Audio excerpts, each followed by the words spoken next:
나만이 병을 나았을 때 예물을 드리기 위해서 가지고 온 돈이 무려 60억이었다는 것을 우리는 2주 전부터 계속 들었습니다. 그렇게 60억이나 되는 돈에 의복 10벌을 가지고 왔다는 것은 그가 얼마나 병이 낫고 싶어 했는지를 단적으로 알 수 있는 대목이죠. 사실 병을 낫게 해줄 테니까 그보다 더 많은 돈을 내라 해도 그 병만 나을 수 있다면 우리는 얼마든지 다 줄 수 있을 겁니다. 그리고 그의 바람대로 그는 병을 나았습니다. 어떤 우여곡절이 있었든 나아만의 입장에서는 그렇게 병을 나았다는 것 자체가 인생 최고의 행복이었기에 60억이 하나도 아깝지 않았을 겁니다. 그러니까 자기가 가져온 그 예물을 엘리사에게 기꺼이 바치려고 했었습니다. 오늘 본문이 있는 열왕기하 5장 그 중에서 15절을 보시면 나아만이 모든 군대와 함께 하나님의 사람에게로 돌아와서 그의 앞에 서서 이르되 내가 이제 이스라엘 외에는 온 천하에 신이 없는 줄 아나이다. 다음에 뭐라 그랬냐면 청하건대 당신의 종에게서 예물을 받으소서 이렇게 말했습니다. 그가 말하는 것의 핵심을 보면 청하건대라고 하는 말을 볼 수가 있죠. 나아만이 예물을 엘리사에게 드리려고 했는데 간청했다는 겁니다. 제발 받아달라고 했다는 겁니다. 아니 세상에 60억을 주면서 제발 받아달라고 그렇게 청하건대 그렇게 말한다는 거 아깝지 않겠습니까? 그러나 나아만의 입장에서는 아까운 것이 없었던 것 같습니다. 사실 이 예물은 엘리사가 요청한 게 아닙니다. 엘리사가 병이 나은 나아만에게 내 말대로 하니까 병 나았지, 깨끗하게 나았지, 그러니까 당신 가져온 거 나한테 주시오 라고 말할 수 있었을지 몰라도 엘리사는 그런 말을 한 적이 없습니다. 사실 엘리사는 나아만이 그런 예물을 준비하고 온지도 몰랐습니다. 실제 엘리사는 예물을 받을 목적으로 병을 낫게 해주지도 않았습니다. 얼마나 가져왔나 보자. 네가 이만큼 가져왔으니까 내가 낫게 해줄게. 그런 생각을 한 적이 없었습니다. 본문을 가만 보면 엘리사는 나아만이 준비한 예물에 대해서는 아무런 관심이 없었고 그것을 받을 마음도 없었던 것은 분명합니다. 그럼 나아만이 예물을 받아달라고 간청할 때 어떻게 엘리사가 대했을까요? 그걸 보면 알 수 있잖아요. 엘리사 앞에 나아만이 간청했습니다. 그런데 16절에 엘리사가 이렇게 대답합니다. 이르되 내가 섬기는 여호와께서 살아계심을 두고 맹세하노니 내가 그에게서 받지 아니하리라 하였더라. 나아만이 강권하되 그가 거절하니라. 여러분, 나아만이 받으라고 강권했습니다. 처음에는 간청했는데 이제는 강권했습니다. 엘리사는 처음부터 그런 것에는 관심이 없다는 것으로 알 수 있습니다. 단번에 거절했습니다. 그가 얼마를 가져왔는지나 들어보면 어떨까? 60억이라면 받지 않을까? 저 같으면 도대체 얼마를 가져왔는데 나보고 받으라 그래요? 라고 물어볼 수 있을 것 같습니다. 한번 드러나 봅시다. 얼마를 가져왔는데? 그렇게 할 수 있을 것 같습니다. 그리고 만약에 60억이라고 하면 혹여라도 마음이 동했을지도 모르겠습니다. 진짜로. 그런데 엘리사는 그가 얼마를 가져왔는지, 뭘 가져왔는지에 대해서 알려고 하지도 않았고 그것을 받으려는 마음도 없었고 그런 그의 마음이 전혀 흔들리지도 않았습니다. 그러니까 나아만이 처음부터 간청하다가 이제는 거절을 하니까 강권하기까지 했음에도 불구하고 엘리사의 뜻을 꺾을 수 없었던 거죠. 그런데 엘리사의 대답에서 엘리사가 왜 그렇게 대답했는지에 대한 힌트를 아까 읽었던 16절에서 알 수 있습니다. 16절을 다시 보시면 이렇게 말합니다. 이르되 내가 섬기는 여호와께서 살아계심을 두고 맹세하노니 한 원이 내가 그 앞에서 받지 아니하리라. 엘리사의 대답에서 알 수 있듯이 그가 의식하는 존재가 있었으니 하나님이었습니다. 여호와의 살아계심을 두고 맹세합니다. 그는 하나님을 의식하고 있었습니다. 하나님을 의식하고 있으니 돈을 받을 수가 없는 거죠. 받을 이유도 없는 거죠. 사실 이 모든 것은 엘리사의 능력이 아닙니다. 이 모든 것은 엘리사의 능력이 아니라 그런 능력을 주신 하나님의 주권이었습니다. 하나님이 없었다면 이것은 불가능하니까요. 그러니까 내가 한 것은 내가 한 것이 아니라 하나님께서 내게 능력을 주셔서 한 겁니다. 나는 도구일 뿐이죠. 마태복음 10장 2절부터 23절에는 제자도에 대한 이야기가 나옵니다. 유명합니다. 마태복음 10장 그러면 제자도. 그래서 제자도라고 하는 것은 제자로서 어떻게 살아야 하는지, 제자로서 예수 그리스도의 제자로서는 어떤 모습이어야 하는지를 상세하게 가르쳐준 예수님의 가르침이 마태복음 10장 2절부터 23절까지 길게 나와 있습니다. 그리고 그 제자도를 상세하게 기록한 후에 예수님께서 제자를 파송하는 장면이 나옵니다. 제자를 파송하기 전에 제자도를 먼저 설명하셨죠. 이때 그들이 전도할 때 예수님께서 사람을 만날 때 어떤 집에 들어갈 때 어떻게 해야 되는지 등을 예수님께서 상세하게 말씀하셨습니다. 우리가 잘 아는 말씀들 중에 예수님이 제자도의 말씀을 하시면서 이렇게 말씀하신 적이 있습니다. 너희 전대에 금이나 은이나 동을 가지지 말고 여행을 위하여 배낭이나 두벌 옷이나 신이나 지팡이를 가지지 말라. 이게 제자도입니다. 또 그 집에 들어가면서 평안하기를 빌라. 그 집이 이에 합당하면 너희 빈 평안이 거기 임할 것이요 만일 합당하지 아니하면 그 평안이 너희에게로 돌아올 것이니라. 유명한 제자도 중에 하나입니다. 이 중에 마태복음 10장 8절에 아주 중요한 제자도 하나를 말씀하신 것이 있었습니다. 병든 자를 고치며 죽은 자를 살리며 나병한 자를 깨끗하게 하며 귀신을 쫓아내되 너희가 거저받았으니 거저주라. 예수님께서 제자들에게 너희들이 가면 병든 자를 만날 거다. 그럼 병든 자를 고쳐줘라. 죽은 자를 만날 거다. 그러면 죽은 자도 살려줘라. 나병한 자를 만날 거다. 나병한 자를 깨끗하게 해줘라. 귀신 들린 사람을 만날 거다. 그럼 귀신을 쫓아주어라. 어떤 사람을 만나든지 병든 자, 죽은 자, 나병한 자, 귀신 그 모든 사람들을 만날 때 그들의 그 병들을 고치고 죽은 자를 살리고 나병을 깨끗하게 하고 귀신을 쫓아내어 주어라. 그런데 너희가 거저받았으니 거저주라. 이게 예수님의 제자도입니다. 제자들은 참 많은 능력을 받았죠. 그들은 모두 신유의 능력을 받았으니까 어느 곳을 가든지 병을 낫게 할 수 있었습니다. 지금처럼 의학이 발달하지 못한 시대에 제자들의 신유 능력은 요술방망이 같았겠죠. 그러니까 예수님의 시대에도 이런 신유의 능력에 대해서 많은 고치는 사례가 뒤따랐을 것입니다. 그런데 예수님은 어떤 상황이 되어도 거저받았으니 거저주어라. 예수님께서 그들의 능력을 정확하게 말씀하셨는데 그들이 가진 것은 거저받은 겁니다. 이걸 알고 있어야 됩니다. 그들이 가진 능력은 그들이 원래부터 가지고 있었던 것이 아니라 거저받았다고 하는 겁니다. 그렇게 거저받았으니 거저주는 것이 마땅한 것이죠. 내 거 아니거든요. 내 것이라면 지켜야 하고 대가를 받아야 합니다. 이상한 거 아닙니다. 내 거니까요. 문제는 내 것이라면서 더 큰 욕심을 부리는 경우도 있기는 합니다.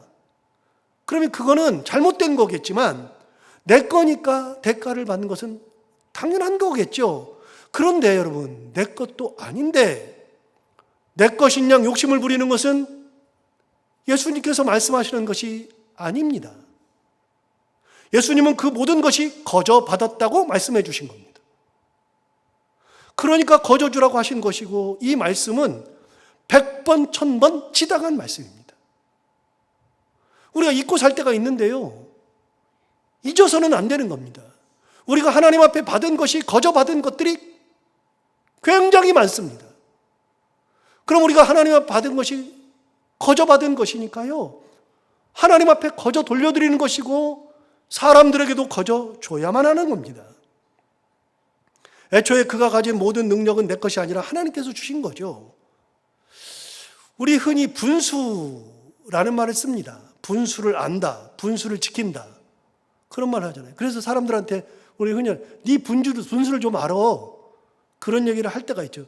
저는 근데 이 분수라는 말을 할 때마다 항상 생각나는 말이 또 있어요. 여기서 말하는 분수라는 것은 자기 처지, 내 능력, 내 위치를 잘 아는 것이 분수죠. 그러니까 야, 내가 어떤 처지인지 알아, 내 능력이 어느 정도인지 알아, 이런 정도죠.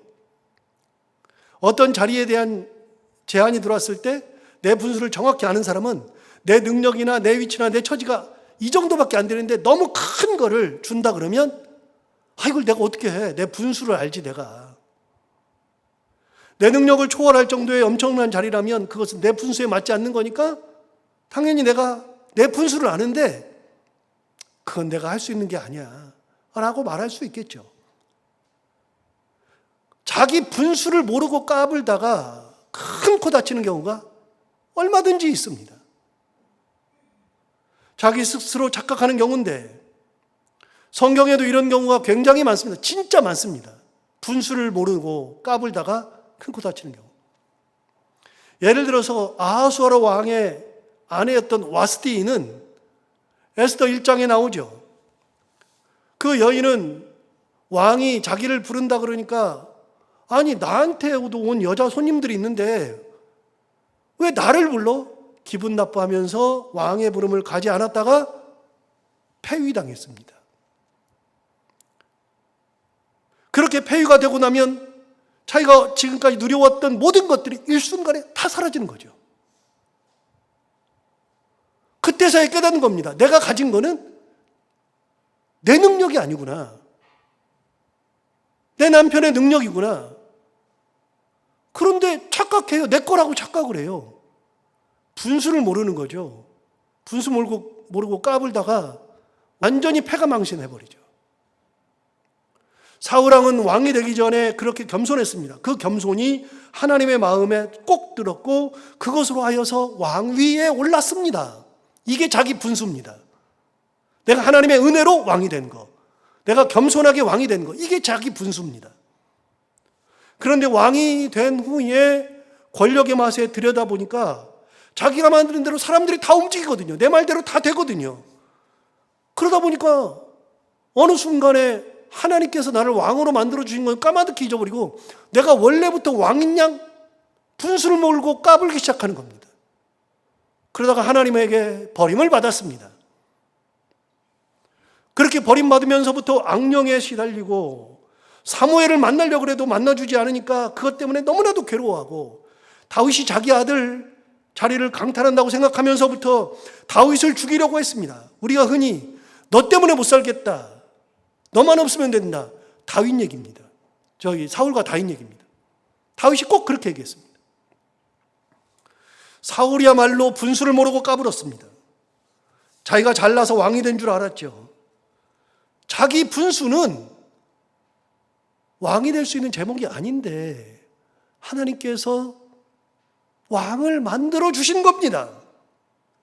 결국 그의 자리는 하나님께서 주신 거였죠. 그러므로 자기 위치는 왕의 위치가 아니라 옛날 아무것도 가지지 않았던 그때였음을 망각하면 안 됩니다. 분수를 알아야 됩니다.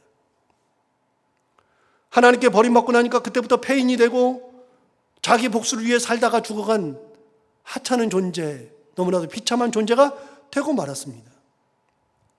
이런 예는 성경에 얼마든지 많은데요. 그래서 저는 옛날부터 분수를 잘 아는 것이, 내 분수를 잘 아는, 크리스찬들이 자기 분수를 아는 것이 굉장히 중요한 인간의 지혜라는 생각을 하고 삽니다. 여러분, 내가 직분을 받았다. 언제부터 내가 직분을 받은 직분자입니까? 하나님이 나를 부르는 순간부터 생각해 보면 직분을 받은 것이 내가 능력으로 받은 게 아니라 하나님의 은혜로 받은 겁니다. 언제부터 내가 목사입니까? 그 옛날 아무것도 없던 시절에 목사는 무슨 목사입니까? 그 분수를 잃어버리는 순간 하나님 앞에는 철저하게 버림받고 패가망신하게 되는 겁니다. 그런데 왜 제가 아까 분수할 때는 다른 단어가 생각난다 그랬냐면요. 여러분, 분수라고 하는 것은 한문으로 보면 나눌 분자에다가 숫자 할 때 그 수를 씁니다. 숫자를 나눈다. 그래서 우리 분수 그러면 몇 분의 몇 이런 얘기를 쓰긴 하잖아요. 그런데 그 분수를 이제 한문으로 써도 똑같이 씁니다. 그런데 그 분자는요, 나눌 분자를 이렇게 쓰고 나면 나눌 분자를 다르게 다른 음이 납니다. 예를 들어서 음악할 때 그 악자는 즐거울 이제 악이잖아요. 근데 그거를 뭐라고 읽기도 하냐면 즐거울 락으로도 읽기도 하거든요. 근데 악자를 똑같이 써놓고 악으로도 읽고 락으로도 읽죠. 그런데 그 단어는 또 다른 음이 또 납니다. 예를 들어서 요자로도 합니다. 그래서 즐거울 요자. 그래서 산을 좋아하고 물을 좋아한다 그러면 요산 요수. 쉽게 이제 즐거울 락자, 음악할 때 그 악자를 쓰고 나서 그거를 락산 락수라고 안 읽어요. 악산 악수라고 안 읽고요. 즐거울 요자를 써가지고 요산 요수라고 읽죠. 그러니까 하나의 한자에 다른 음이 납니다. 그런데 이 나눌 분자는요, 분수할 때 그 분자는요, 뭐로도 읽냐면 푼자로도 읽습니다. 그래서 저는 분수하면 항상 뭔 생각이 나냐면 푼수가 생각납니다. 여러분, 제가 그래서 그때부터 맨날 드는 생각이 뭐냐면요, 분수를 잘 못하는 사람은 푼수가 된다. 이거 저 옛날부터 생각했던 겁니다. 분수를 잘 모르고 까불다가 푼수떼기 되는 겁니다. 하나님 앞에 까불다가 진짜 푼수짓 하다가 패가망신하는 겁니다. 자기 능력과 처지를 정확하게 알고 만족할 줄 아는 것은 그리 쉬운 게 사실 아닙니다. 인간이 세상 살면서 자기 능력, 자기 처지, 자기 위치를 정확히 알고 그거를 지키면서 만족할 줄 아는 것은 쉬운 게 아닙니다. 왜냐하면 사람들은 모두 다 욕심이 있기 때문이죠. 누구나 다 내가 지금 가지고 있는 것보다 더 많이 가지고 싶고 좋은 것을 가지고 싶고 높은 것을 가지고 싶은 겁니다. 그런데 내가 가진 능력보다 그렇게 더 가지게 되면 그게 화가 될 때가 너무나도 많습니다. 만족하지 못하는 삶은 화가 됩니다. 오늘 본문에 나오는 엘리사의 사환 게하시, 바로 이런 사람이에요. 분수를 모르고 푼수짓을 했던 사람. 게하시는 인생의 대부분을 엘리사를 모셨기 때문에 엘리사가 말하는 거, 엘리사의 하는 행동, 엘리사가 했던 기적들, 사람들을 대하는 태도, 하나님과의 관계 등을 무수히 보았던 유일한 사람입니다. 그 엘리사의 사환 게하시가 얼마 전에 나아만이 왔을 때 엘리사가 대신해서 보내서 요단강에서 7번 씻으세요 전해줬던 사람이 게하시입니다. 게하시가 보기에 엘리사가 나아만을 만나주지도 않고 자기를 보내 요단강 물에 7번 씻으라고 전하는 것이 하나도 이상하지 않았습니다. 원래 엘리사 그런 사람입니다. 자기 주인은 대단한 사람이라고 해서 맨발로 뛰쳐나가서 맞이하고 가진 미사여구를 하면서 기분을 맞추고 그분을 특별 대접하는 분이 아니라는 것을 옛날부터 알고 있었습니다. 왕이 와도 그렇게 안 합니다. 그리고 결국 나아만이 요단강에 7번 씻은 후에 깨끗하게 나은 것도 결코 이상하지 않았습니다. 당연히 그렇게 될 거였습니다. 그것이 분명히 대단한 것이기는 해도 새삼스럽지도 않았습니다. 자기 주인 엘리사는 을에 그렇게 하는 분이었으니까요.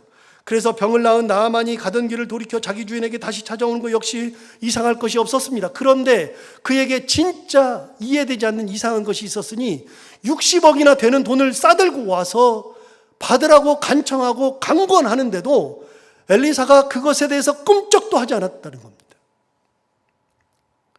엘리사의 기본은 뭐냐면요, 하나님께서 살아계심을 두고 맹세한다.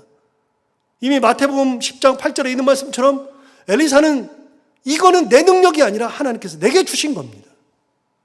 하나님의 권능이 나타난 거지 내가 잘해서 그런 것이 아닙니다. 그러니까 엘리사는 그걸 받을 이유가 없는 겁니다. 그런데 게하시는 이해가 되지 않았습니다. 이렇게 엄청난 예물을 가지고 왔는데, 다른 사람도 병이 낫긴 했어도 이렇게까지는 아닌데 이분은 너무나도 많은 돈을 가지고 왔는데 이걸 왜 안 받을까?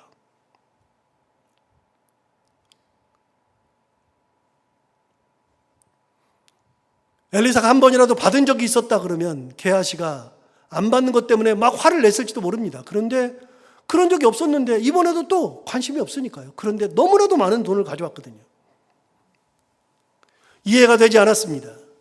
그래서 도를 넘는 행동을 하게 되죠. 게하시의 도를 넘는 행동이 20절에 나옵니다. 하나님의 사람 엘리사의 사환 게하시가 스스로 이르되, 자기 스스로 생각한 겁니다. 자기 스스로. 내 주인이 이 아람 사람 나아만에게 면하여 주고 그가 가지고 온 것을 그의 손에서 받지 아니하였도다. 여호와께서 살아계심을 두고 맹세하노니 내가 그를 쫓아가서 무엇이든지 그에게서 받으리라. 여러분, 게하시는 도무지 엘리사가 이해가 되지 않아서 도대체 주겠다는데 왜 안 받는 건가? 달라고 한 것도 아니고 강권한 것도 아닌데 주겠다는데 안 받으니까 이해가 되지 않았죠. 아, 주겠다 그러니까 못 이기는 척하고 그냥 받으면 되는데 그것을 끝까지 거절했습니다.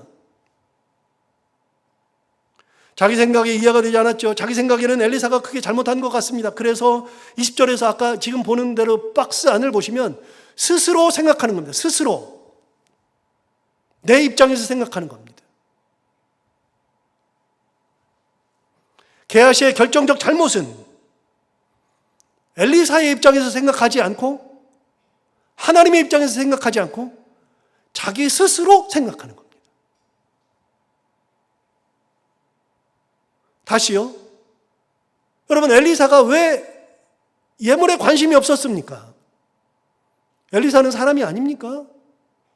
엘리사가 예물에 관심이 없었던 거는 그 능력은 내 것이 아니니까요. 하나님 거니까요. 내가 뭘 해서 내 거니까 주었다, 내 거니까 했다 그러면 받을 수도 있겠지만 내 거 아니니까요. 여러분, 우리가 엘리사의 이 개념을 잊으면 우리도 껐떡 잘못하면 풀스테기 짓하는 게하시처럼 되고 맙니다. 내가 뭔가를 한 것 같고 내가 뭐 대단한 것 같고 나 아니면 안 될 것 같고 내 은혜로 사람들이 뭔가를 누리고 사는 것으로 착각하게 마련이죠. 물론 내가 그런 능력이 있고 내가 그런 대단한 존재일 수 있고 내가 베풀 은혜가 있을 수 있어요. 그러나 근본으로 돌아가면 내가 그런 능력이 있을 수 있다는 것은 하나님께서 내게 그동안 이렇게 능력을 주셨고 내가 그런 대단한 존재가 된 것은 하나님께서 나를 그렇게 대단한 존재로 만들어 주신 것이고 내게 그런 은혜가 있다는 것은 하나님께서 내게 은혜를 주셨기 때문에 내가 그런 은혜를 가지고 있는 겁니다. 여러분, 교회가 성장해서 사람들이 많이 모이고 재정이 풍부해져서 일명 잘 나가는 교회, 큰 대형 교회가 됐다 그러면 여러분, 그 교회 내가 잘나서 된 겁니까? 하나님께서 은혜 주셔서 된 겁니까? 잊어버리면 큰일 난다니까요. 교회가 착각을 해요. 그 교회 성도들이 착각을 해요. 목사들도 착각을 해요. 그렇게 된 거는 전부 다 하나님의 은혜인 거 아닙니까? 그러면 그걸 가지고 하나님께서 성도들을 통해서 헌금해가지고 예산이 많아지고 그래가지고 그 돈을 다 가지고 있으면 그걸 가지고서 내가 쓰는 겁니까? 내가 도와주는 겁니까?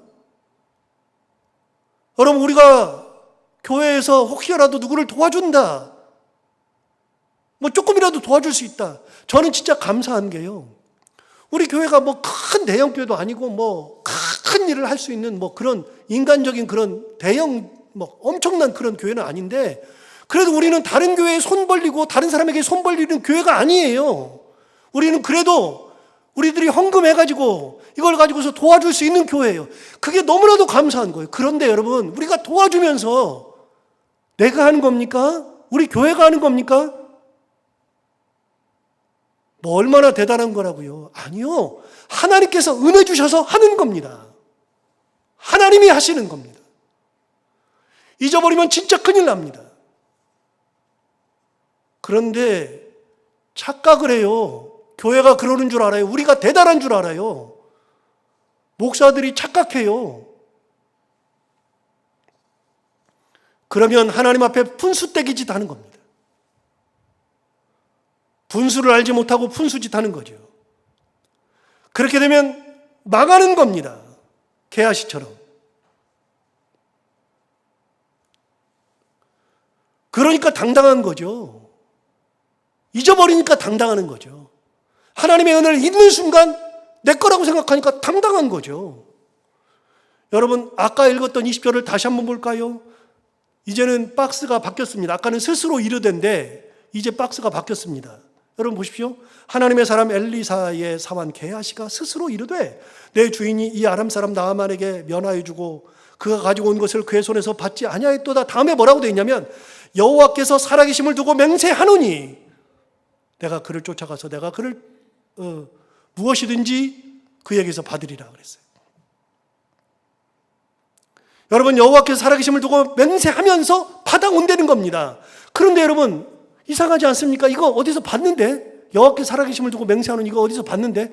예, 이미 우리 읽었습니다. 16절에 나옵니다. 16절에 이렇게 말합니다. 이르되 내가 섬기는 여호와께서 살아계심을 두고 맹세하느니 똑같이 말하죠. 내가 그 앞에서 받지 아니하리라 하였더라. 나아만이 강권하되 그가 거절하니라. 누구 얘기입니까? 엘리사가 한 얘기입니다.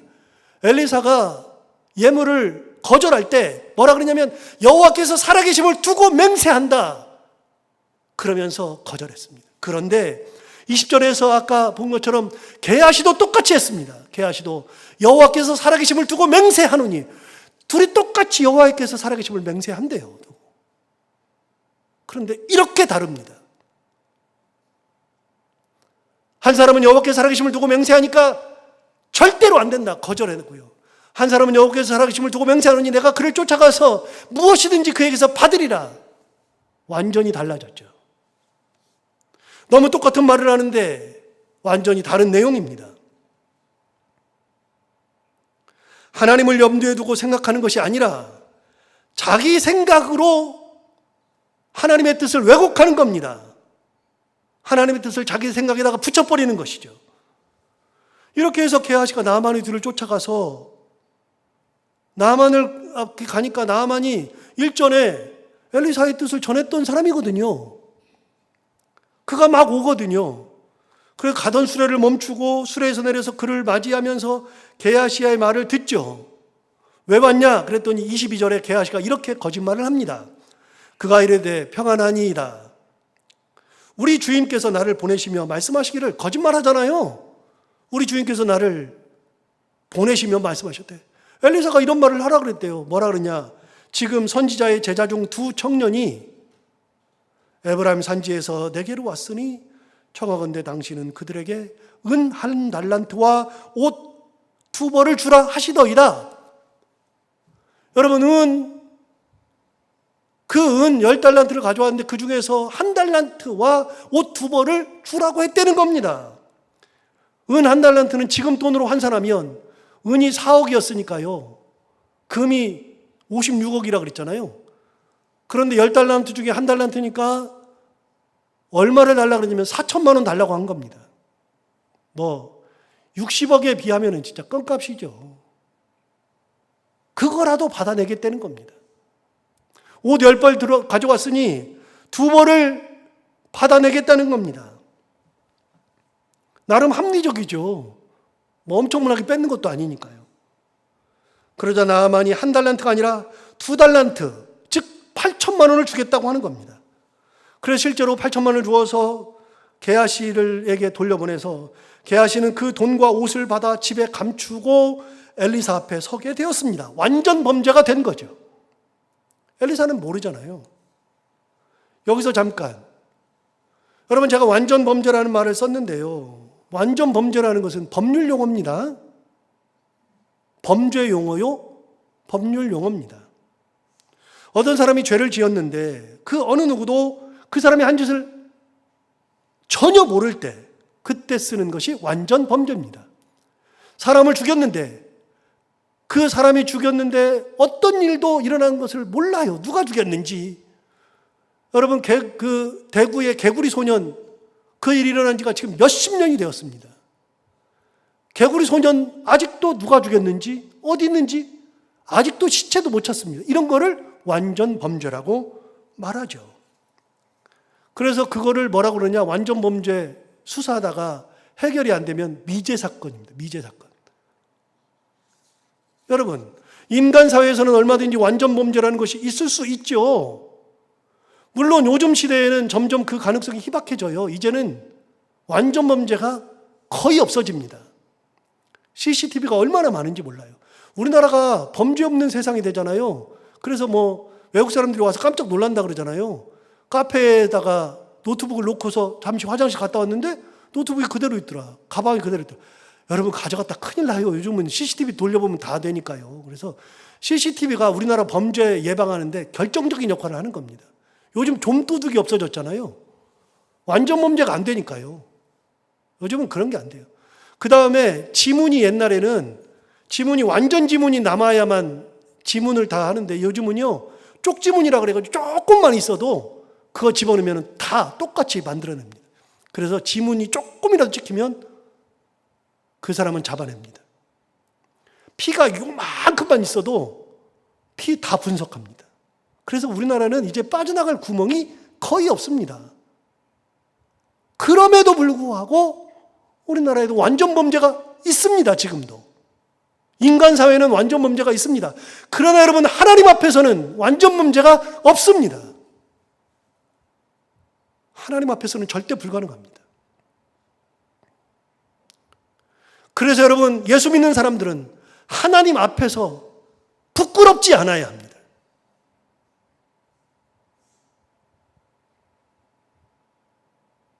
하나님 무섭다는 것을 알아야 합니다. 당장 하나님께서 심판하지 않으시니까 모르시는 것이 아닙니다. 그냥 넘어가는 것도 아닙니다. 때가 되면 다 정산합니다. 하나님 앞에 갈 때 정산합니다. 저는 그 하나님이 정말로 무섭습니다. 하나님 무서워서 사람을 함부로 대하지도 못하고요. 하나님 무서워서 딴짓을 하지도 못합니다.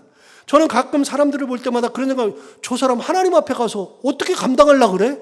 이 생각이 진짜 많이 듭니다. 목사들 중에 이상한 짓 하는 사람들은요, 제가 항상 생각, 저 사람은 진짜 하나님 앞에 가서 어떤, 이 땅에서 많이 가지고 있으면 대단한 겁니까? 아니요, 하나님 앞에 가서 무슨 소리 들으려고요? 하나님 무서운 줄 모르는 사람들이 가끔 있거든요. 여러분, 게하시가 완전 범죄하고 왔잖아요. 그럼 모를까요? 엘리사의 대응을 한번 보겠습니다. 25절부터 26절. 들어가 그의 주인 앞에 서니 엘리사가 이르되, 게하시야, 내가 어디서 오느냐? 하니 대답하되, 당신의 종이 아무데도 가지 아니하였나이다. 이렇게 거짓을 계속 낳아요. 26절. 엘리사가 이르되, 한 사람이 수레에서 내려 너를 맞이할 때, 그 한 사람이 나아만이죠. 한 사람이 수레에서 내려 너를 맞이할 때 내 마음이 함께 가지 아니하였느냐? 내가 거기 있었다야. 안 보는 것 같았지? 내가 거기 있었다. 지금이 어찌 은을 받으며 옷을 받으며 감람원이나 포도원이나 양이나 소나 남종이나 여종을 받을 때냐? 여러분, 어떻게 알죠? 엘리사가 다 알고 있는데 어떻게 알아요? 정말 재밌는 것은 게하시가 그 엘리사를 잘 몰랐다는 겁니다.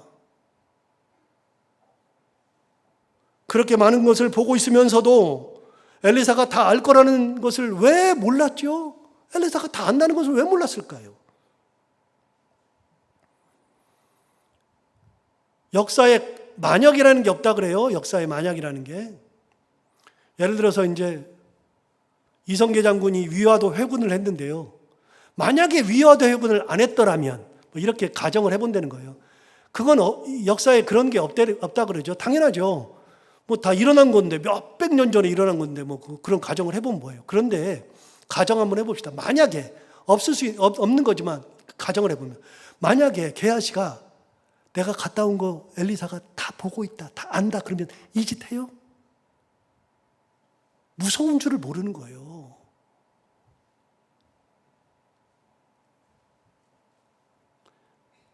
진짜 엘리사가 다 안다 그러면 어떻게 이런 짓을 합니까? 어떻게 뻔뻔하게 거짓말을 합니까? 게하시는 나아만을 만났을 때도 거짓. 그 거짓말을 완전 범죄로 만들기 위해서 2명씩이나 동원했고 엘리사 앞에도 아무데도 가지 않았다고 거짓. 뻔뻔한 거짓말. 끊임없는 거짓말. 거짓은 하나님께서 원하시는 것이 아닙니다. 이때라도 솔직하게 말하고 회개해야죠. 잘못했습니다. 물어보는 순간 잘못했습니다부터 나와야죠. 그게 안 나오죠. 여러분, 내가 가진 것은 내 거가 아닙니다. 하나님의 은혜로 가지고 있는 겁니다. 내가 누리는 것은 내 것이 아닙니다. 하나님께서 나로 하여금 누리게 하신 겁니다. 내가 지금 이 땅을 살아가면서 어려움 없이 살아가는 것은 다 하나님께서 은혜를 주신 겁니다. 지난번에 솔로몬 얘기했잖아요. 솔로몬이 성전을 지었습니다. 성전을 20년 동안 지었습니다. 여러분, 솔로몬이 성전 지은 것은 그래서 솔로몬 성전이라고 하는데 다시요. 여러분, 솔로몬이 성전 지은 것은 솔로몬이 지은 겁니까? 하나님께서 지으신 겁니까? 우리는 솔로몬이 지었다고 생각하죠. 아니요. 하나님이 지으신 겁니다. 왜요? 만약에 솔로몬이 성전을 지으려고 그랬는데 전쟁 나봐요. 성전을 지으려고 다 준비했는데 갑자기 그 나라에 역병이 돌아봐요. 지금처럼 바이러스가 퍼져봐요. 어떻게 성전을 짓습니까? 성전을 지으려고 그러는데 갑자기 그 나라에 흉년이 들었습니다. 먹고 살기 급한데 무슨 성전을 짓습니까? 여러분, 성전 지은 것은 하나님께서 나라를 보호하시기 때문에, 하나님께서 은혜 주셨기 때문에, 하나님께서 먹고 살게 하셨기 때문에, 하나님께서 은혜 주셨기 때문에 성전을 짓는 겁니다. 여러분, 내가 가지고 있는 것은 내가 이룬 것이 아니라 하나님께서 은혜 주신 겁니다. 그래서 내가 여기 온 겁니다. 잊어버리면 다 푼수떼기짓만 하는 겁니다. 여러분, 게하시의 결과가 27절에 나오거든요. 27절 볼까요? 그러므로 나아만의 나병이 내게 들어 내 자손에게 미쳐. 자, 보세요. 나아만의 나병이 너한테 들어간다. 그래서 네 자손에게 미쳐 영원토록 이르리라 하니 게하시가 그 앞에서 물러나오매 나병이 발하여 눈같이 되었더라. 나아만의 나병이 게하시에게 갔죠. 은혜를 모르고 까불다가, 분수를 모르고 까불다가, 떳떳하지 못한 욕심 부리다가, 여러분, 우리는 이 땅 살면서 하나님께서 내게 주신 은혜가 무엇인지 새겨봐야 합니다. 내가 그 은혜로 살고 있는 겁니다. 오늘도 그 은혜로 여기에 온 겁니다. 그 은혜로 우리가 오늘도 예배를 드리고 있는 겁니다. 그 은혜로 우리가 가정을 꾸리고 사는 거고, 그 은혜로 우리가 하루하루 먹고 사는 겁니다. 가끔 생각합니다. 숨 쉬는 게 어려운 겁니다, 여러분. 더우니까 얼마나 숨 쉬느라고 힘드셨어요? 여러분, 숨 쉬는 게 더우니까 힘든 것 뿐만이 아니라요. 저는 옛날에 숨이 한번 막혀보니까요. 아, 숨을 쉬는 게 하나님의 은혜구나. 숨 쉬는 게 은혜입니다, 여러분. 그래서 모든 것이 하나님으로부터 온 것이니까 얼마나 감사해요. 자족할 수 있는 은혜, 하나님 주신 거에 은혜 감사하며 살아갈 수 있는 그런 삶, 살아가는 우리 모두가 다 되기를 바랍니다. 기도하겠습니다. 하나님 아버지 감사합니다. 오늘도 귀한 말씀으로 우리를 깨우쳐 주셔서 감사합니다. 이 말씀 듣고 우리가 또 힘을 내고 하나님을 온전히 바라보며 하나님의 은혜 가운데 살기를 원합니다. 혹여라도 우리가 교만해서 내 분수를 모르고 하나님 주신 것을 모르고 내가 한 것이냐, 내가 원래부터 그랬던 것이냐 교만하지 않게 하여 주옵시고, 하나님께서 내게 주신 것 하나하나 생각해보면 모든 것이 다 은혜요 감사인데 그 은혜와 감사 가지고 하나님을 찬양하며 하나님 은혜 가운데 살아가는 저희들 모두가 다 되게 하여 주옵소서. 예수님 이름으로 기도하옵나이다. 아멘.